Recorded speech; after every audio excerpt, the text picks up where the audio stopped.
Sanibonani, welcome back to enye video. Ngiyabonga kakhulu ukuthi ungene. Thank you very much. Ungakhohlwa ukusubscribe. Like video, share video nokwabuka lawo ma ads. Guys, ngikuthanda ukukhuluma ngoLerato Kganyago kule video. Udaba lukaLerato Kganyago ugel uthi ngathi kunabantu abamlandelayo and she's aware now ukuthi kukhona igroup nyana yabantu emlandela emva and akakwazi ukuthi bafunane ngobaba ke lapho bafethu. Uthi ke ngazi bayamlandela sort of like stalking her into ikanjalo restaurant la ngena khona bayabonakala befika bengena behlala like mayifikile bangene bahlala into ekanjalo kuthiwa khona umunye osebenza lapho kwenye yama restaurant oye wa commenta ke kuLerato Kganyago wathi girl usakhuluma kanjalo ithi ngikutshela ukhona umunye wafika lana wayebukeka nje word ebuza ngawe esibuza sambona ukuthi ufuna information into ekanjalo bafethu. So yabona ukuthi indaba yakaLerato Kganyago ithanda ukuthusa nyana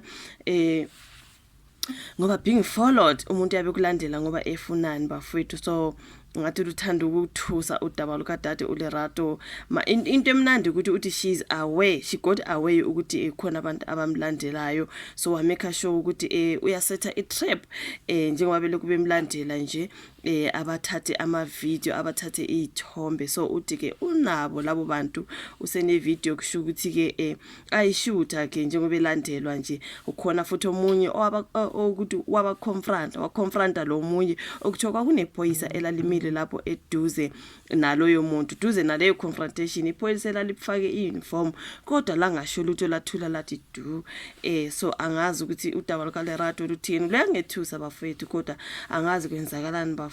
Abantu sho abasasabi ukuhlukumeza abantu besifazane kanjena amadoda asuke ngabe funani amadoda alandela umuntu wesimame kanjalo bafethu. Honestly speaking bafuna ukwenzani bamfunani, you know what I mean. Hayi kunzima. Uthi yena udade I have set a trap ngizonameka ke lama post wakhe I think okungama Instagram stories bakwazi ukuthi ke bawa screenshot ngathatha la ka Facebook udawu lakhe ndibonela utrenda abantu bekhuluma ngayo ukuthi ugel usenkingeni ngathi kuthiwa ulandelwa abantu abangamadoda ngathi igebengu, you know what I mean. So lana wa poster wathi yena today I cleverly set a trap and managed to catch some folks who've been following me around. This happened in a restaurant and let me tell you things are about to get interesting. I've got a footage of every single one of them and some police members are involved. Usho yena uLerato Kganyago ukuthi some police members are involved. Hayi ngeke yabona zonke lezi indaba ezinamaphoyisa phakathi ezinobugebengu manje awusawazi ukuthi ukhulume njani owenzeni. Wasebuya futhi wathi as much as I had a bravery to set this trap, I'm very grateful that there are people from the restaurant and security that alerted me that there are people who are following me and were asking about my whereabouts, where I was sitting and what time I had arrived at that particular restaurant. Unfortunately for them, I had captured each and every one of them from when they walked in the door, when they sat, and when they all started moving when I made my way out. So when she made her way out to emayiphuma nabo they started moving ngoba phela kumele bamlandele, you know what I mean. So ugel wabona ukuthi la engathi kukhona abantu abangilandelayo. Wabuye futhi lana wathi I intentionally chose a restaurant that I was aware lacked a diverse demographic as I anticipated that they would be more noticeable there, and they were. Wakwazi ukuthi abashutheke ugel lana ukuthi yena I have received multiple DMs of people who work at establishments who have made me aware of the situations like I've been documenting, and each and every one of them I don't say anything because I don't trust the law, but I trust the people. I was very much aware of this too, and I kept my cool. I always capture the individuals, always mebabonile njalo make sure ukuthi uyabashuta.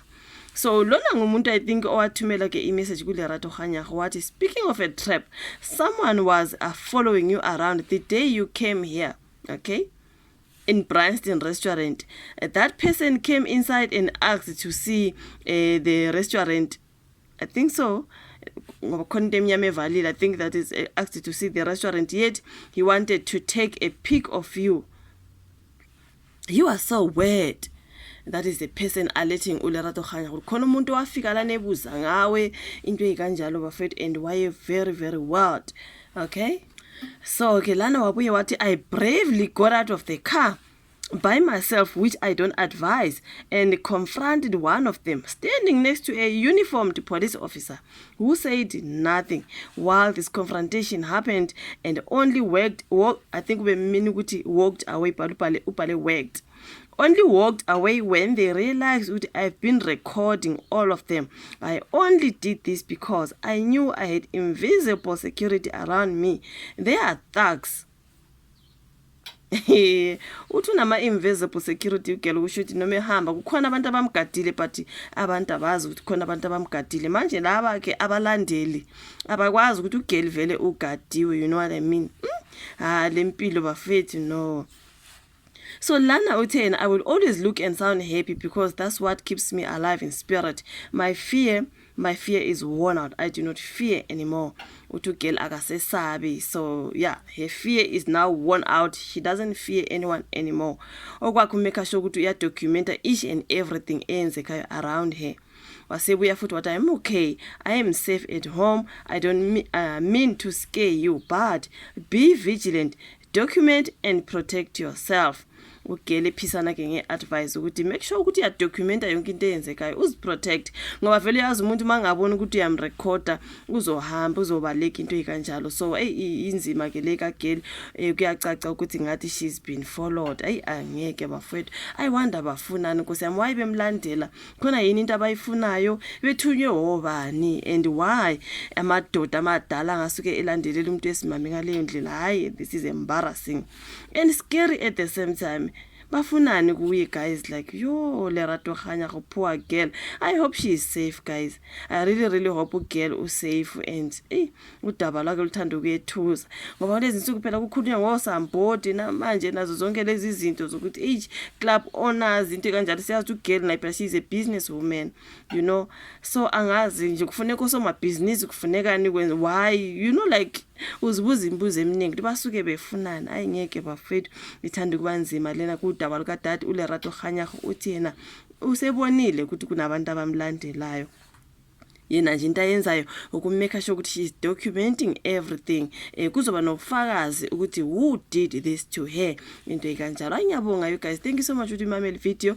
Ngicela ulike, usubscribe, ushare and ngicela ungawaskip ama-ads mangabe aqhamuka during the video. Ngiyabonga kakhulu, asihlangane kwivideo elandelayo. Bye.